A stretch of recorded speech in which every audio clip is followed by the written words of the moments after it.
فاتحة لأرواح المؤمنين والمؤمنات.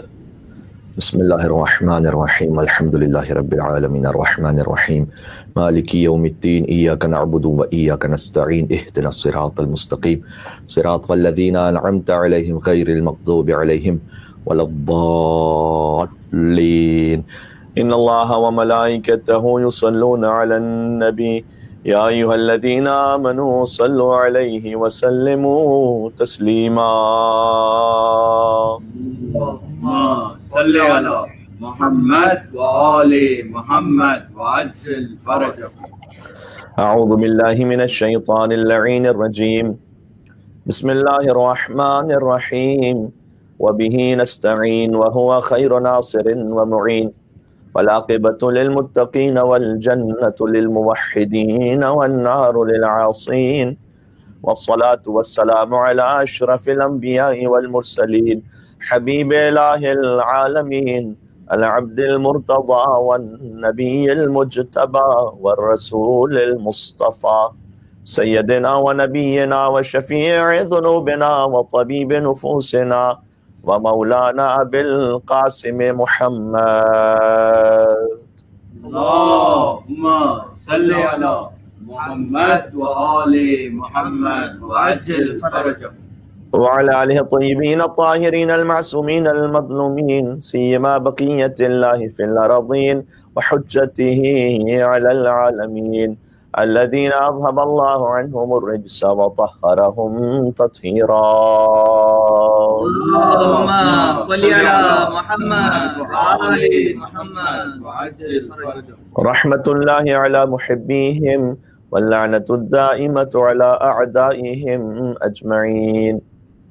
شب شہادت مولا ابو الحسن علی بن الحسین زین العابدین علیہ الصلوۃ والسلام ہے، مولا کی بارگاہ میں توسل پیش کرتے ہیں.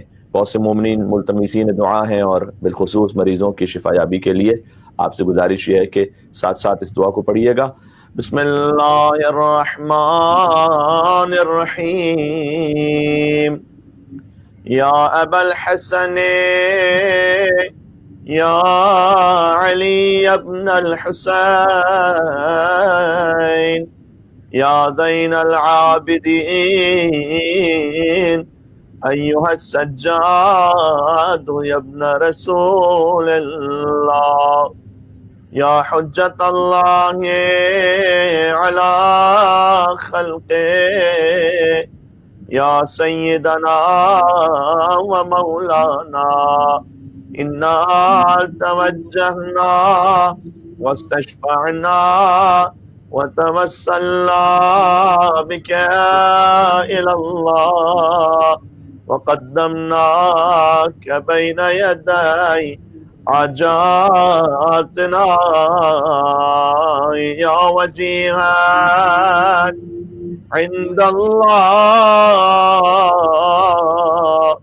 اشفع لنا عند اللہ. دلوں کو جنت البقیع لے کر چلے. شکستہ قبر مولا سید السجاد علیہ الصلوۃ والسلام یا وجیہا عند اللہ اشفع لنا عند اللہ. ایک اور بار ظہور امام کے لیے یا وجیہا عند اللہ اشفع لنا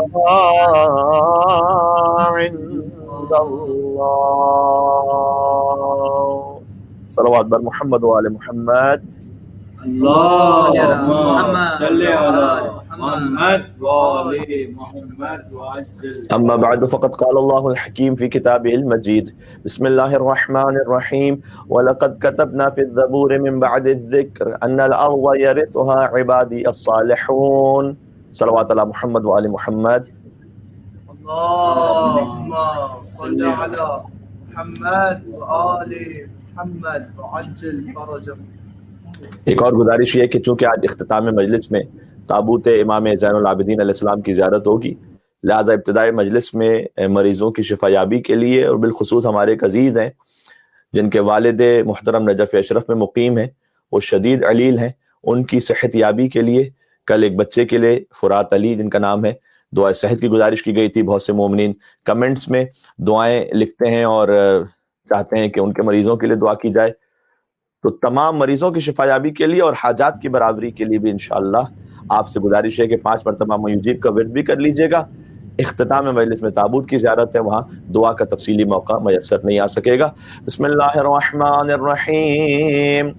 امن یجیب المضطر اذا دعاہ ویکشف السوء امن یجیب المضطر اذا دعاہ ویکشف السوء امن یجیب المضطر اذا دعاہ ویکشف السوء امن یجیب المضطر اذا دعاہ ویکشف السوء امن یجیب المضطر اذا دعاہ ویکشف السوء امن یجیب المضطر اذا دعاہ ویکشف السوء.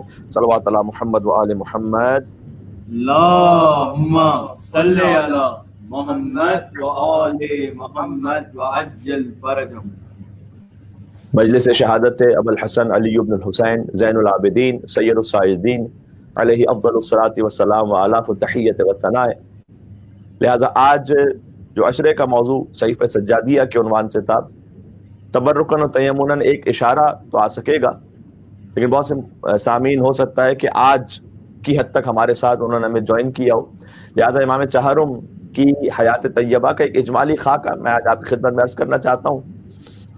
امیر المومنین علی بن ابی طالب علیہ السلام دادا ہے مولا کے, اور امیر المومنین ہی کی حیات ظاہری میں امام زین العابدین علیہ السلام کی ولادت ہوئی ہے, یعنی سن 38 ہجری 15 جمادی الاول, جو بر صغیر میں ولادت کی معروف تاریخ ہے, یا 5 شعبان المعظم کے جو ایران اور عراق میں زیادہ معروف تاریخ ہے.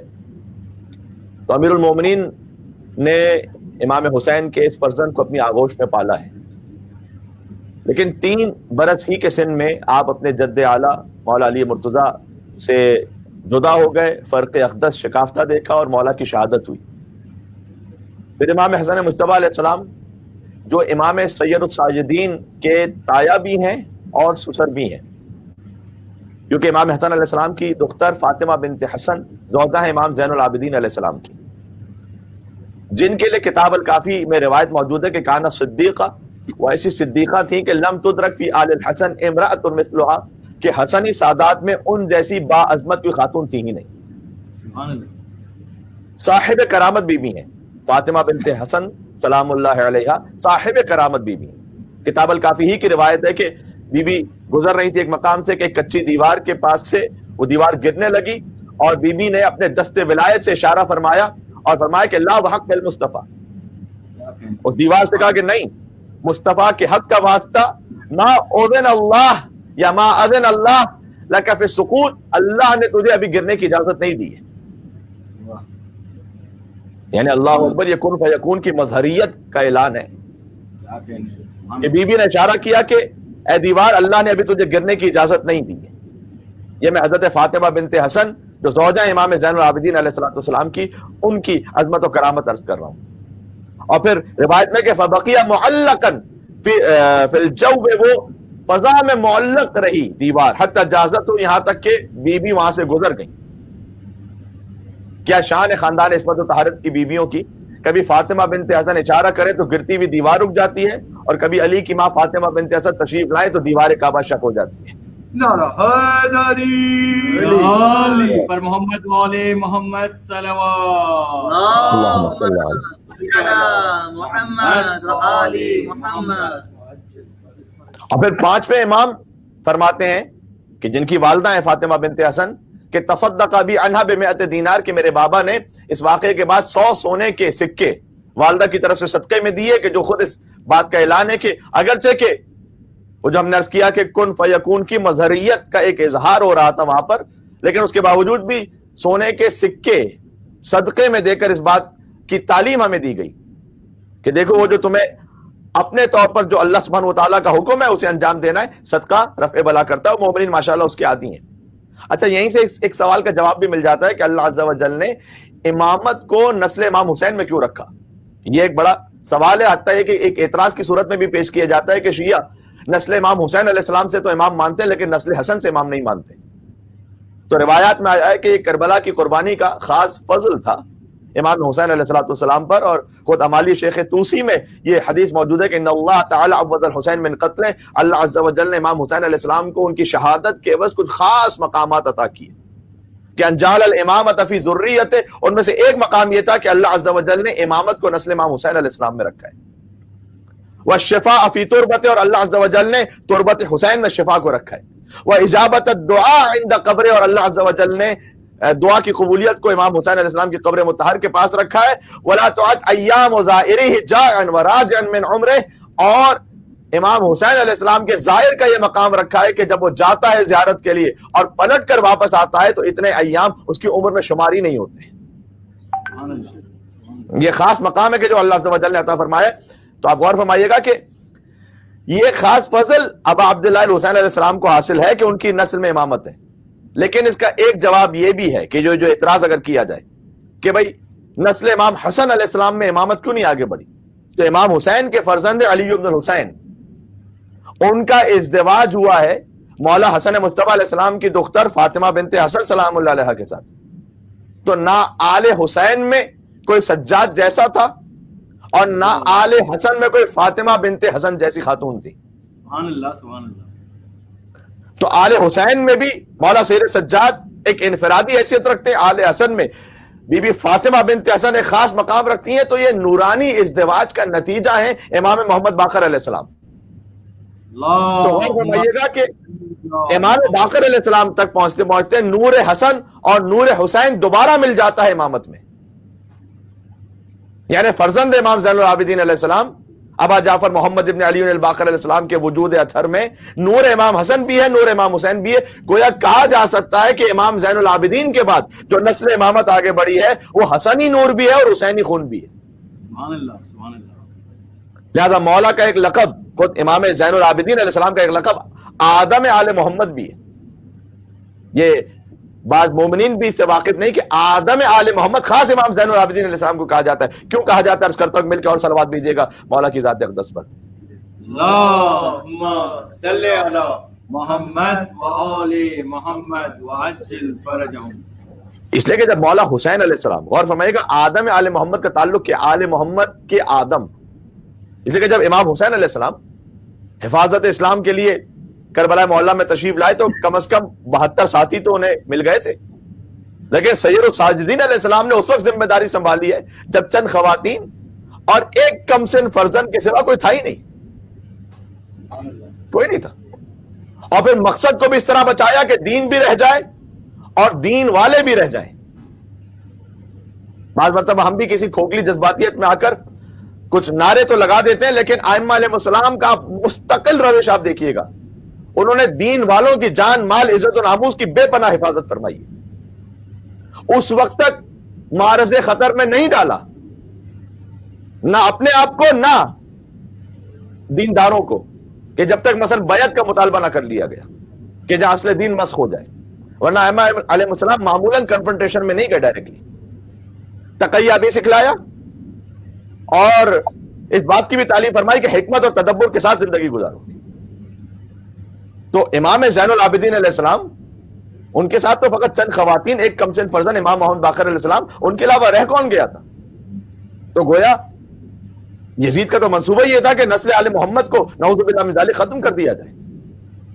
یہ الگ بات ہے کہ انا اعطیناک الکوثر میں اللہ سبحانہ و تعالیٰ کا وعدہ ہے، ومکروا ومکر اللہ واللہ خیر الماکرین، تم اپنا مکر کرتے ہو، اللہ اپنی تدبیر چلتا ہے، خدا بہترین تدبیر کرنے والا ہے۔ وہ چاہے تو فرعون کے دربار میں بھی حضرت موسیٰ علیہ السلام کو پال سکتا ہے۔ تو آج دنیا کے گوشے گوشے میں جو نسل رسول ہے اور سادات کرام کا سلسلہ ہے، وہ کرم ہے انہی وجود امام زین العابدین علیہ السلام کا۔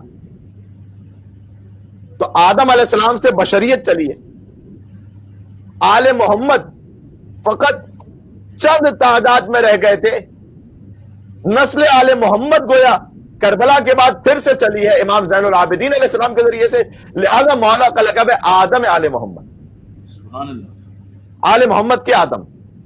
یہ صدقہ ہے انہیں محافظ اسلام کا جنہوں نے مصائب بھی برداشت کیے اور پھر اتنی بڑی قوم کو بھی بچایا اور اپنا عظیم مذہب بھی بچایا۔ یہ آج کے لیے درس ہے بہت بڑا۔ اور اب یہ کہنا پڑتا ہے کہ امویت آ کے دیکھے کہ انا اعطینا کل کوثر کہتے کسے ہیں؟ کیا کہنے، سبحان اللہ سبحان اللہ. جن کی نسل میں ایک بھی باقی رہنے کی گنجائش نہیں تھی، ان کی نسل میں آج کتنے ہیں دنیا بھر میں؟ سبحان اللہ. اب اگر امام زین العابدین علیہ السلام کو آدم آل محمد نہ کہا جائے تو کیا کہا جائے؟ بلکہ میں تو عرض کروں گا کہ حضرت آدم علیہ السلام کی نسل طوفان نوح میں تباہ ہو گئی تھی، اور نوح علیہ السلام آدم ثانی قرار پائے، لیکن امام زین العابدین علیہ السلام نے جو نسل چھوڑی اس پر تو کسی طوفان اور سیلاب کا بھی کوئی زور نہ چل سکا. واہ واہ سبحان اللہ سبحان اللہ. سجاد کہیں مرکز عرفان جلی ہے، سجاد ازل سے ہی ولایت کا ولی ہے، سجاد کبھی آدم اولاد نبی ہے، سجاد سے ہی نسل محمد کی چلی ہے، شبیر کی صورت یہ محمد کا پسر ہے، پھر اپنے زمانے کے محمد کا پدر ہے. نعرہ حیدری علی پر محمد و آل محمد صلوات. اللہم صلی علی محمد و آل محمد. آل محمد وعجل فرجهم. کیونکہ امام سجاد علیہ السلام محمد باقر علیہ السلام کے پدر ہیں، شبیر کی صورت یہ محمد کا پسر ہے، کیونکہ حسین منی وانا من حسین، پھر اپنے زمانے کے محمد کا پدر ہے، آدم آل محمد ہے. کیا کہنا امام سجاد علیہ السلام کہ جن کی زندگی کی ہر شے کمال اور معراج پر ہے. ماں شہزادی عجم تھی، کیونکہ مولا کی والدہ کے حالات مختلف مجالس اور محافل میں اب بیان ہوتے رہتے ہیں، لہٰذا میں تفصیل میں نہیں گیا بی بی شہر بانو سلام اللہ علیہا کے حالات زندگی پر، کہ 10 دن کے اندر مولا کی ولادت کے 10 دن کے ساتھ ہی بی بی کی وفات ہو گئی تھی. اور بہت ظاہر ہے کہ اس کی وجوہات بھی علامہ ذیشان حضرت جوادی صاحب علی اللہ مقامہ نے لکھی ہیں کہ کیوں اللہ سبحانہ و تعالیٰ نے اہتمام کیا. وہ آپ اردو کتابوں میں بھی اویلیبل ہے، اس لیے میں اس کی تفصیل میں نہیں جا رہا. لیکن بہرحال ماں شہزادی عجم ہے، ایران کی شہزادی ہیں، باپ سردار جنت ہے، خود آدم آل محمد ہے، سجدہ زینت ساجدین ہے، عبادت رونق عابدین ہے، سبحان اللہ. کتاب ظہور آل محمد ہے، کیا کہنے بھائی، سبحان صحیفہ انجیل اہل بیت ہے، اللہ. واہ. اور آپ کی خاموشی مرضی پروردگار ہے، اور آپ کا تکلم آپ فاتح دربار و بازار ہیں. نعرہ حیدری علی. محمد و آل محمد صلوات. اللہم صلی علی محمد و آل محمد. آل محمد وعجل فرجهم. تو امام زین العابدین علیہ السلام ہی وہ ہستی ہیں جنہوں نے خاک شفا کی تسبیح اور سجدگاہ ایجاد فرمائی. یعنی ایجاد فرمائی کا مطلب کیا؟ یعنی خاک شفا کی تسبیح پہلی مرتبہ امام زین العابدین علیہ السلام نے بنائی. اس سے پہلے معصومہ عالم سیدہ کونین سلام اللہ علیہا کی زندگی میں تسبیح کا ذکر ضرور ملتا ہے، لیکن وہ قبر حضرت حمزہ کی خاک تھی. امام زین العابدین علیہ السلام نے خاک کربلا سے تسبیح بنائی، آج جو ہر گھر میں سنت ہے. اپنے دور میں حضرت حمزہ سید الشہداء تھے، تو دادی نے قبر حضرت حمزہ کی تسبیح بنائی، اور پھر اب عبداللہ الحسین علیہ السلام سید الشہداء ہیں تو مولا نے ان کے خاک کی تسبیح بنائی. اور فرمایا کہ اس خاک کی ایک خصوصیت یہ بھی ہے کہ اس پر تسبیح پڑھنے والا، سبحان اللہ، اس پر تسبیح پڑھنے والا خاموش بھی ہو جائے تو تسبیح کے دانے خود ذکر پروردگار کرتے رہتے ہیں. اور کیوں نہ ہوتا، اس خاک میں خون حسین جذب ہو جائے، اس کا ذرہ ذرہ تسبیح پروردگار نہیں ہوگا تو کیا ہوگا پھر؟ چنانچہ ایک بار آپ کے دست مبارک میں تسبیح تھی اور آپ محو گفتگو تھے، اور درمیان گفتگو تسبیح کے دانوں کو گردش دیتے جاتے تھے، تو کسی نے ٹوک کر کہا کہ آپ تسبیح سے کھیل رہے ہیں. تو مولا نے ارشاد فرمایا کہ تجھے خاک خبر ہوگی اس خاک کی، یہ خاک شفا تو خود تسبیح پروردگار کر رہی ہے. مجھے افتخار عارف صاحب کے چند مصرے بہت میرے دل سے قریب ہیں، جس میں انہوں نے خاک شفا کا بعد میں ذکر کیا، لیکن اس کا مسئلہ یہ ہے کہ دلیل بیعت فاسق روا رکھی گئی تھی اور مدینے میں بنائے کربلا رکھی گئی تھی. پوری تاریخ ہے اس میں. دلیل بیعت فاسق روا رکھی گئی تھی، مدینے میں بنائے کربلا رکھی گئی تھی، اور حسین آغوش پیغمبر میں جب لائے گئے تھے وہیں بنیاد تہذیب عزا رکھی گئی تھی. نعرہ